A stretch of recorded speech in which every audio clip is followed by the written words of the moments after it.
My sister Emily asked our grandfather, not our father, to walk her down the aisle. Years of cold family values led to that choice.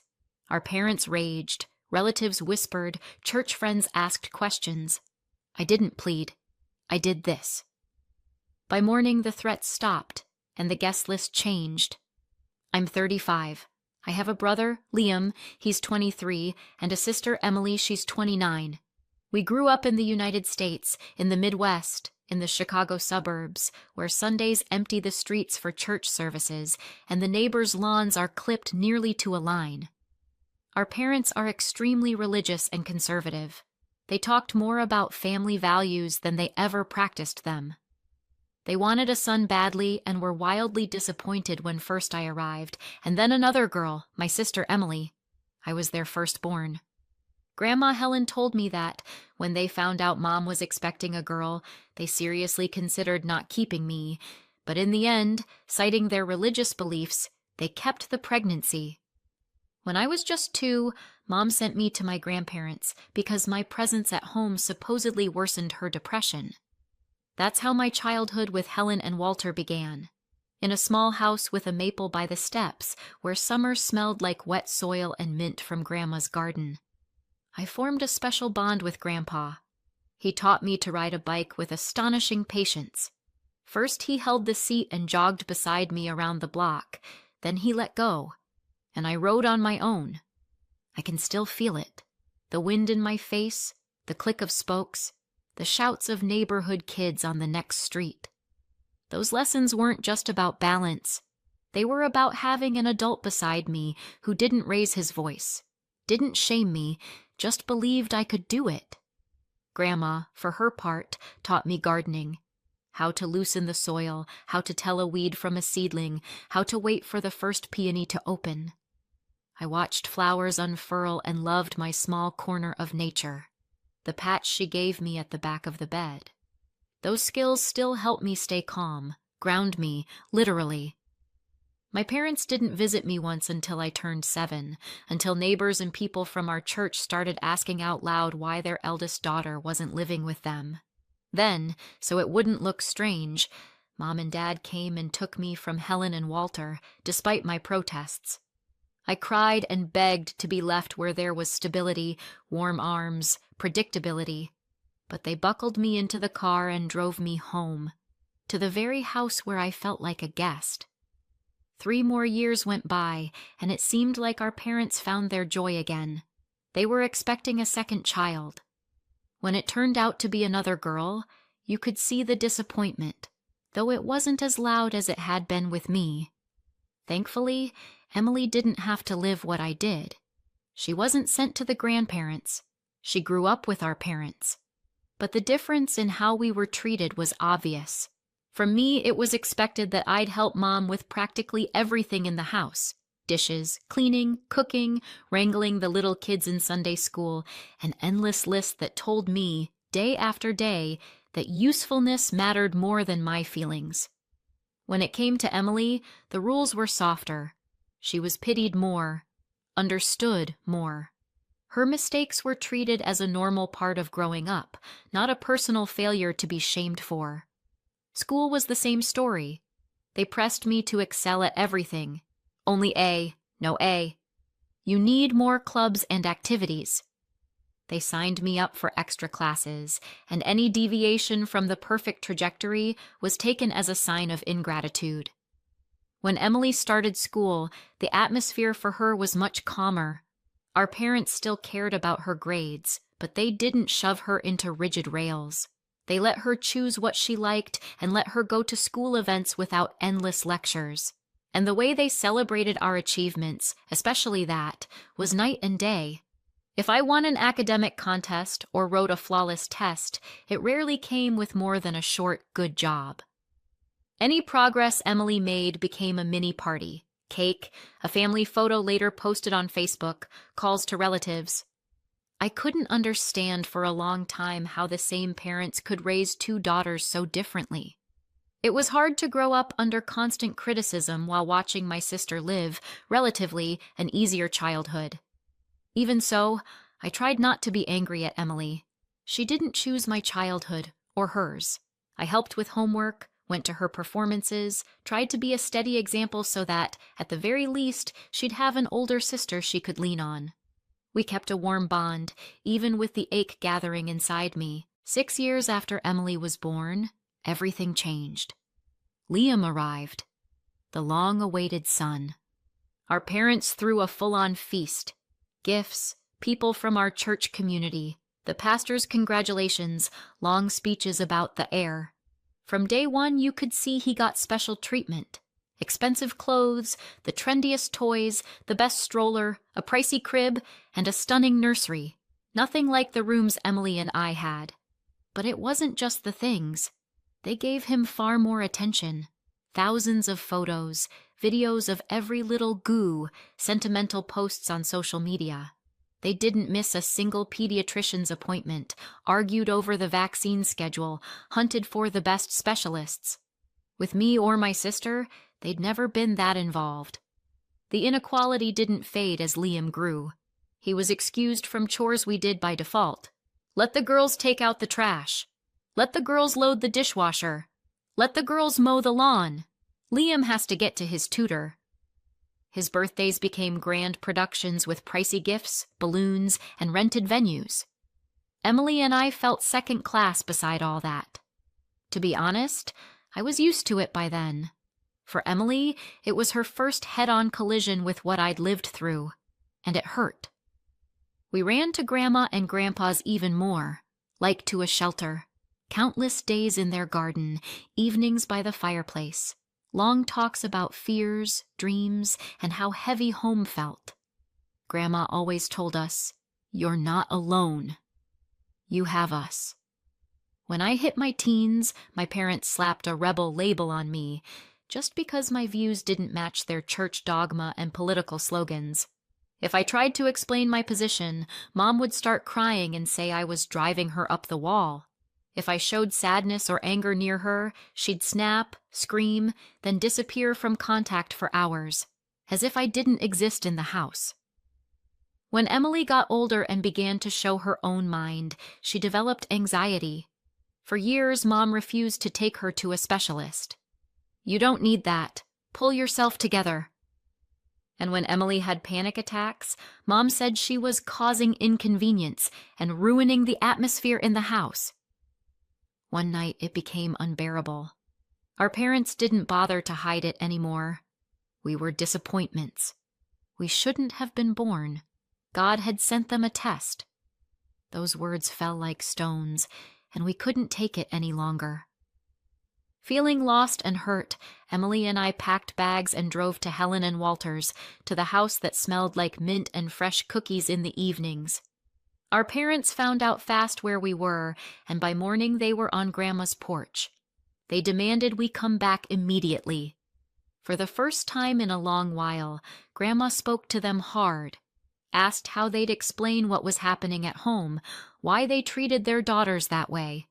Dad, eyes down, muttered that he provided food and a roof, and what more did we want? And then Grandpa, calm, even-tempered Walter, raised his voice for the first time. He told my father he should be ashamed of how he treated his children, and he added, if our father did anything again that harmed us, he would call Child Protective Services, CPS.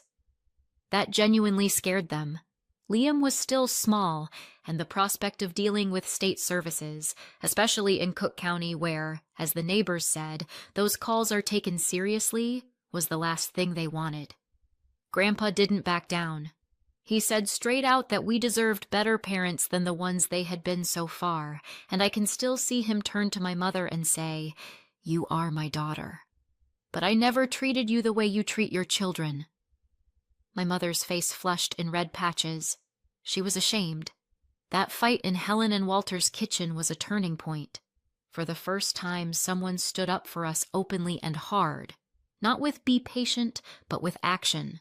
With the threat to call the place you call when a child truly needs protection. After that night, the situation at home shifted a little. Our parents, especially my father, were clearly rattled by Grandpa Walter's hard words and his threat to call Child Protective Services. and they started behaving a little more calmly. Liam still got special attention, but the shouting and punishments aimed at Emily and me came less often. When I turned 18, I wanted college badly. I dreamed of getting out of the Chicago suburbs and trying campus life, even at an ordinary state school. My parents were adamantly against it. We fought hard. My mother kept saying that, as a girl, I should focus on marriage and children. She repeated that men don't like women who are too educated, and that campuses are a hotbed of depravity and liberalism. My father backed her up, mocking the idea of a woman's mind, earning a degree, and insisting school would be useless to me.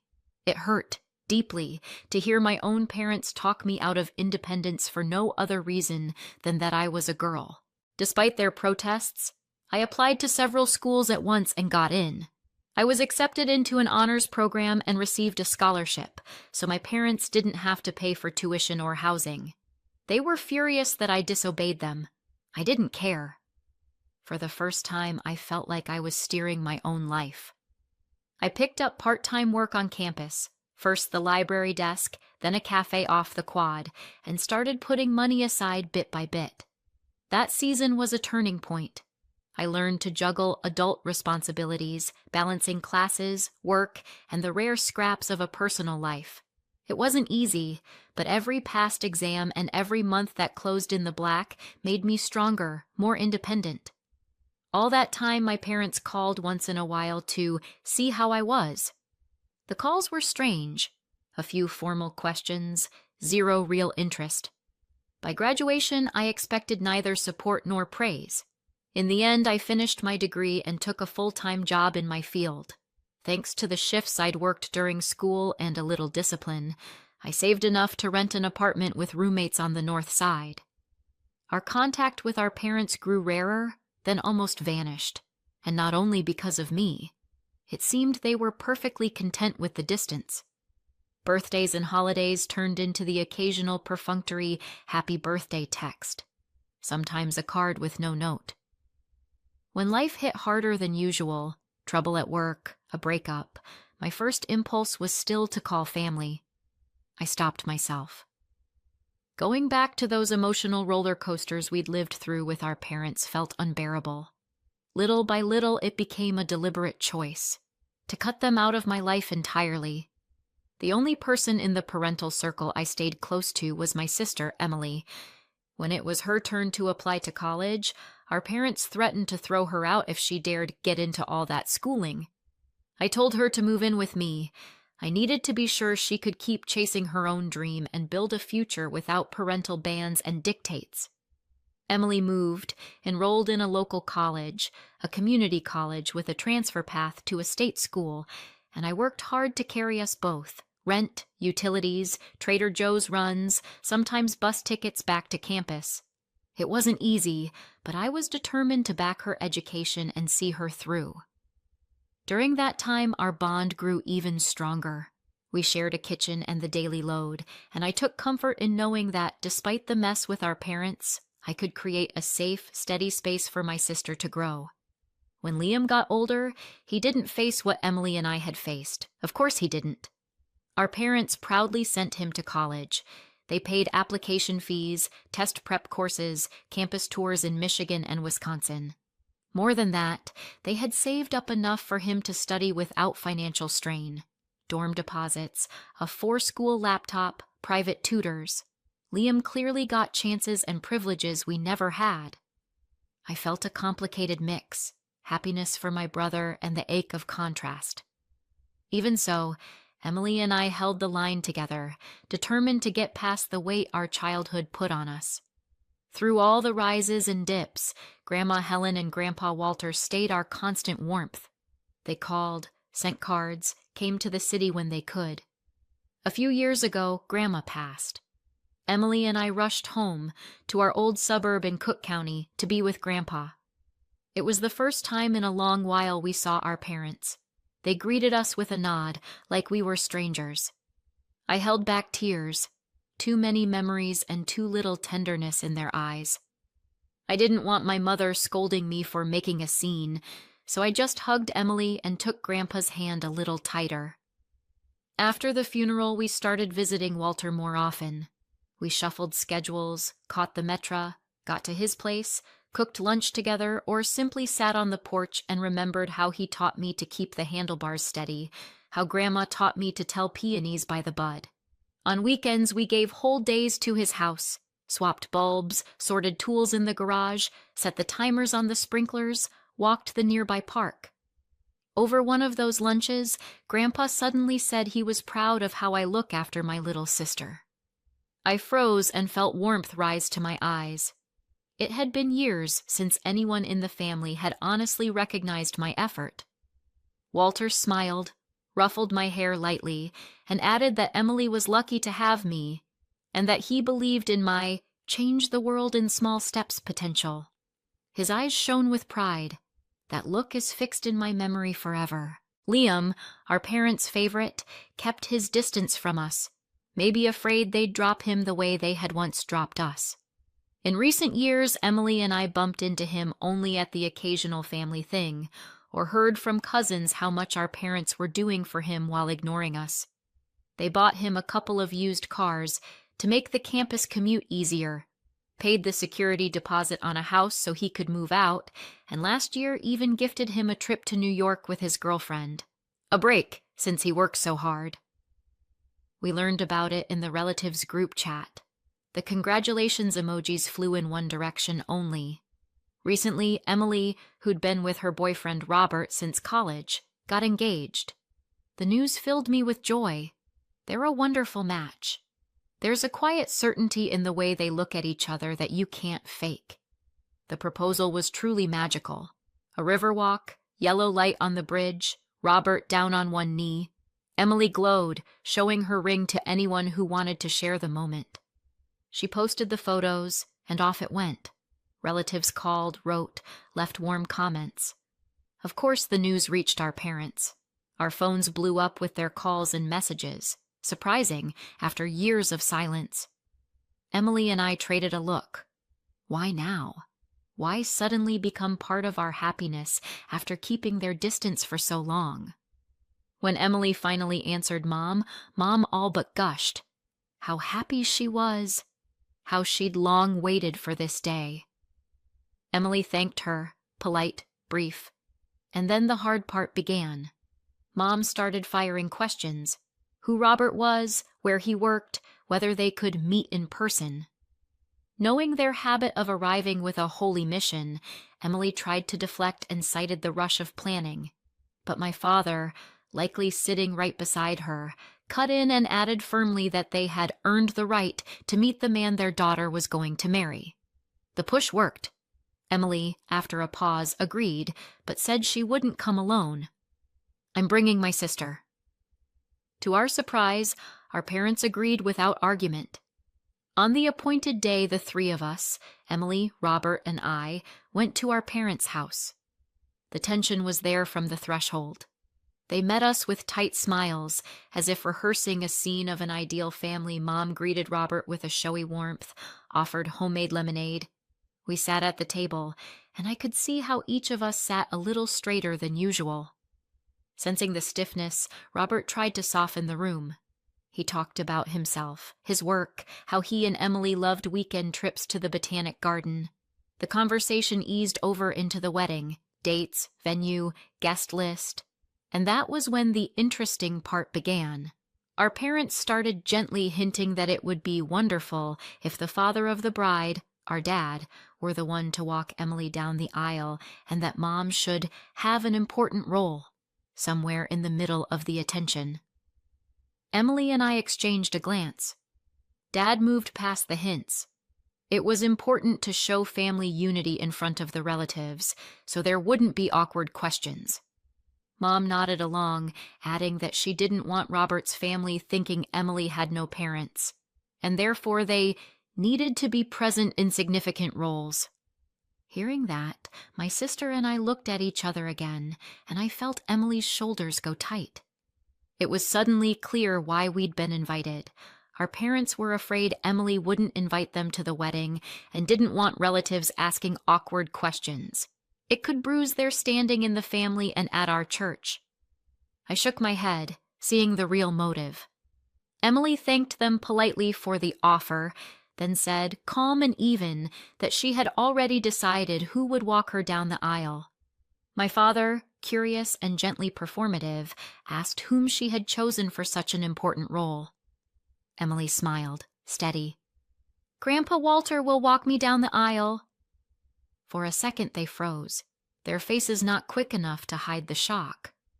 Expectation flipped to anger, hard to accept that their daughter had chosen her grandfather over them. The familiar pressure began. Mom, sweetheart, by tradition, the father walks the daughter down the aisle. You can't break tradition. Emily, you know, Mom, I don't care about tradition when there's nothing behind it. I want Grandpa to be part of this moment. He was there when you both forgot you had daughters. You can come to the wedding, but as guests, like the rest of the relatives. Dad pressed his mouth into a line. You can't just push us aside. We're your parents. I laughed out loud. They hadn't expected that. Looking my father in the eye, I said, You and Mom forgot you were parents a long time ago. For years you treated us like excess. You have no right to demand that Emily listen to you. The words landed, hard. He bristled, my mother flushed, but Emily stood firm. You don't get to declare parental rights after ignoring us for years. I added, Actions have consequences. You don't get to rewrite the past. Emily drew the line clearly. Their role at the wedding would be limited, like any other guest. Attend if they wished, but no control. The meeting ended on a bitter note, but my sister didn't budge. Leaving the house, I felt two things at once: admiration for her courage and the dull disappointment that our parents still didn't see where their choices had led.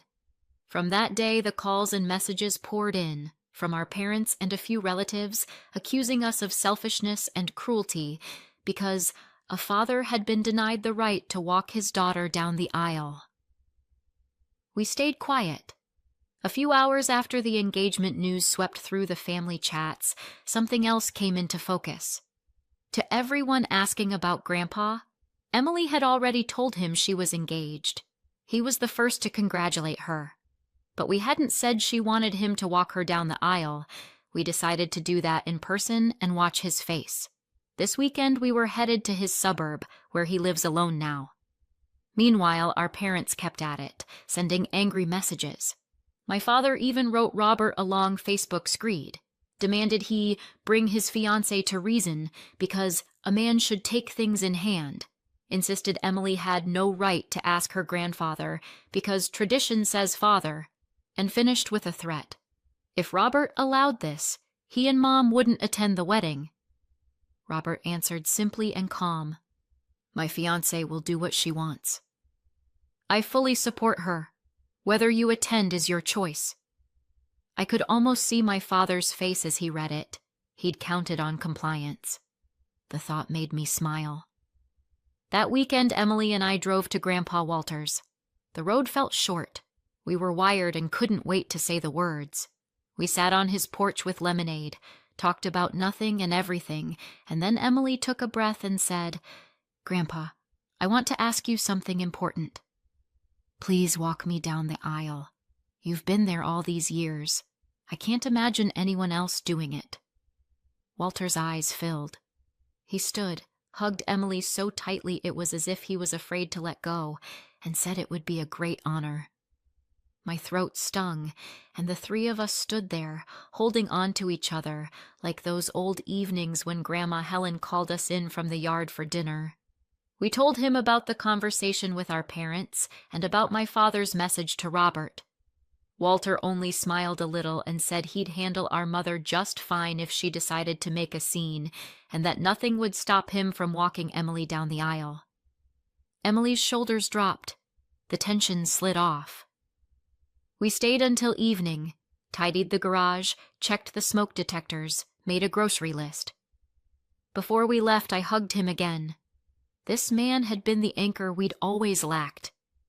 Weeks went by. Wedding prep swept everyone up. A venue on the north side, calls with the officiant, the seating chart, the dress, fitting Walter's suit. I caught myself counting the days until I'd see Emily shining, walking toward Robert on Grandpa's arm. 3 months later, the day finally came, and it exceeded every hope. The space looked exactly as we'd wanted. Light, greenery, warm wood. Guests filled the hall. The air carried joy and a hum of expectation. One absence was especially noticeable: our parents. After we limited their role in the ceremony, they chose not to come. We accepted their choice. The ceremony itself was magical. Emily, in her dress, radiant, stood beside Grandpa. Love and pride lived in his eyes as they came down the aisle. Trusting Walter with that role was exactly right, and Emily's smile said everything. The room was full of warmth, laughter, kind toasts. Emily and Robert exchanged vows, promising each other loyalty and care. The celebration ran late. Dancing, jokes, embraces, photos against the lights. After the wedding, life settled into its new shape. Emily and I made a deliberate choice to block our parents on every channel, so they couldn't pour their drama and bitterness into our days. We still visit Walter regularly, trying to give him as much time as we can. The path has been hard, but we want only the people who truly care for us nearby. If you've stayed to the end, thank you. Tell us what you think in the comments. Subscribe so you don't miss new videos, and take a look at the earlier ones. They're right here. I wish you warm ties with those who truly love you, your parents, your grandfathers and grandmothers, and everyone who chooses you every day.